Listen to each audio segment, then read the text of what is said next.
What's up, guys? Welcome back to the channel. Today's video, I'm going to talk to you about food plots, why you should plant them and why you shouldn't. So there's so much controversy with food plots, whether you should plant them, whether you shouldn't plant them, and I'm just going to break it down to you. Hopefully it's a little bit easier at the end of this video. And what I mean by this is, not everybody should plant a food plot. You don't need a food plot sometimes. Sometimes you do. The way to tell, the easiest way to tell, is if you see deer in your area with the ribs showing, you need more food. Food plots are not the fix-all to everything, but they are supplemental.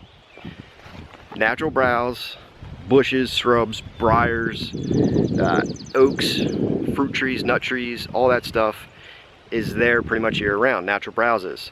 The oaks, when they're dropping, the chestnuts, fruit trees and everything, they only drop for a short amount of time throughout the year. The backbone to all healthy deer herds is browse. Browse is there for many months out of the year.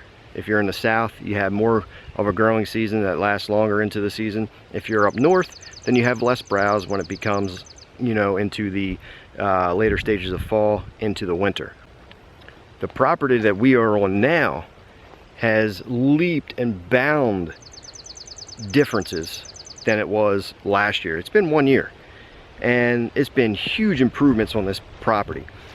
And the reason behind that is we have increased the browse, we have increased food plots, we have enhanced the browse, we have done management techniques to provide the animals with more food. Why? Because in this whole area, there's no agricultural around. There's nothing. It's 100% closed canopy forest. Pine trees, spruce trees, there's just no sunlight to the forest floor. I can't just go in here and start cutting trees down. So what do? Well, I made the available openings into food plots that made sense.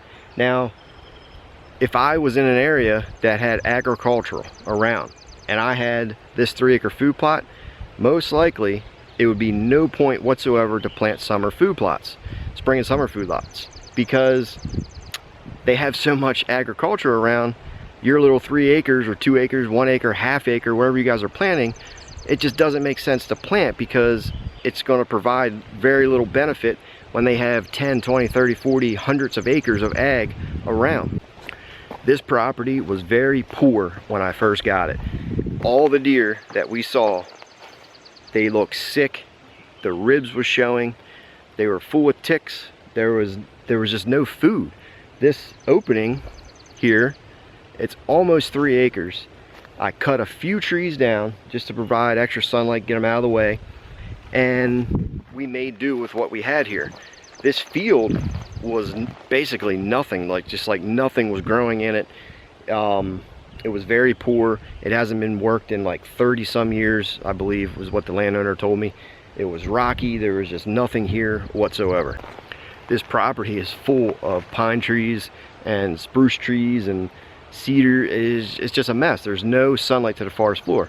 We did cut some trees down to provide a little bit extra sunlight that we were allowed to, but when you get a property and you see deer with ribs showing, that's the #1 indication that you need more food and you have to do something. So again, if you are in an area, Midwest, North, doesn't matter, with a bunch of agriculture around, most likely, if you're just planting a half acre, 1 acre, 2 acres at most, planting a spring summer food plot is going to benefit you very little. Just plant a fall plot. We've talked about this many times, but there's just a lot of controversy around this. There's a difference between hunting, a little bit. There's a difference between hunting and land management. They obviously work together, but we can all just set a tree stand up, create a pattern, and shoot a deer. Great. You might shoot the biggest buck in the woods. Fine. But if you are truly trying to benefit your deer herd, grow deer, put antler size on, put body mass on, get those ribs to stop showing, you have to plant food You have to enhance what you have. You have to cut trees down. You have to provide more food. Deer eat 4, 5, 6, 7 pounds of green and growing plants a day, including briars, shrubs, bushes, food plots, supplemental. That's a lot of food.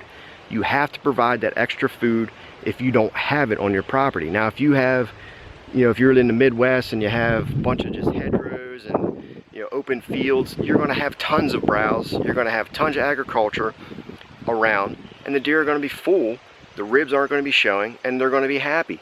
But when you go up north here, northeast, there's more deer than there is food. So you can't just say like planting spring and summer food plots is worthless and it doesn't work, because I don't want sick deer, right? I don't want to see deer with the ribs showing. If the ribs are showing, they ain't got enough food. They're hungry, right? So you have to do something. Well, we did it, and it's all coming together. This is the second year on the property. We've been planting food plots. We've been cutting some trees down here and there. We've enhanced the apple trees. We've made them start producing again through antler grow, and we've enhanced all this browse. We've sprayed, and it's just been awesome. And there's not a single deer here with a rib showing. And if there is a deer that shows up, because I see it every now and then, maybe once, twice a year, something like that. We actually saw it during hunting season last year. If I see a deer with ribs showing and the hips are showing, that deer is new to the property and they have not been here, because the deer that were here, we fed them through green and growing plants, and all the ribs disappeared. I would like to kill the biggest buck in the woods just like anybody else. Does it happen every year? Sometimes it does, sometimes it doesn't. I mean, I've been hunting for 15, 16 years now. I've killed multiple big bucks. My biggest buck is a 192-inch deer that I shot a while back.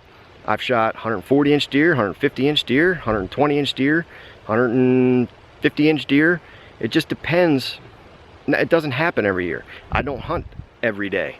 But the point is, if you want to truly benefit the deer, you have to take a survey of the property, figure out what's around, look at the deer, set trail cameras out, see if those ribs are showing.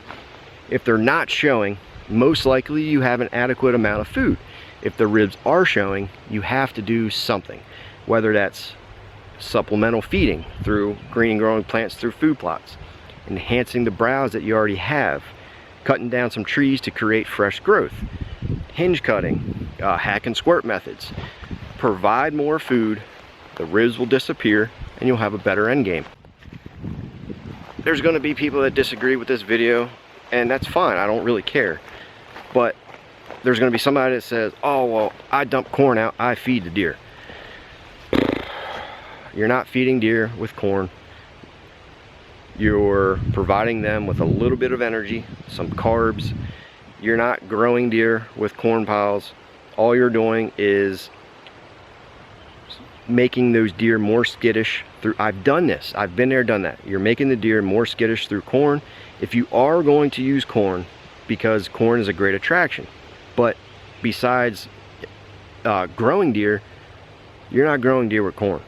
I'm telling you that right now, you're not growing deer with corn.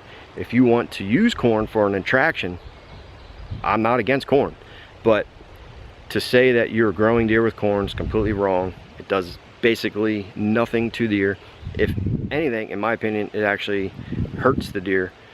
But instead of dumping that in a pile, sling it. Take handfuls and just sling it all around your stand, all through the woods, wherever you want to sling it. Don't dump it in a pile, because it's not natural to deer. Just sling it. It becomes more of a natural way for them to feed as they browse and dig through it, just like they're feeding on acorns. The leaves covered up. They have to move the leaves out of the way and dig underneath to get the corn. But just spread it out, guys. Don't dump it in a pile, and just spread it out, and you'll have better results with that.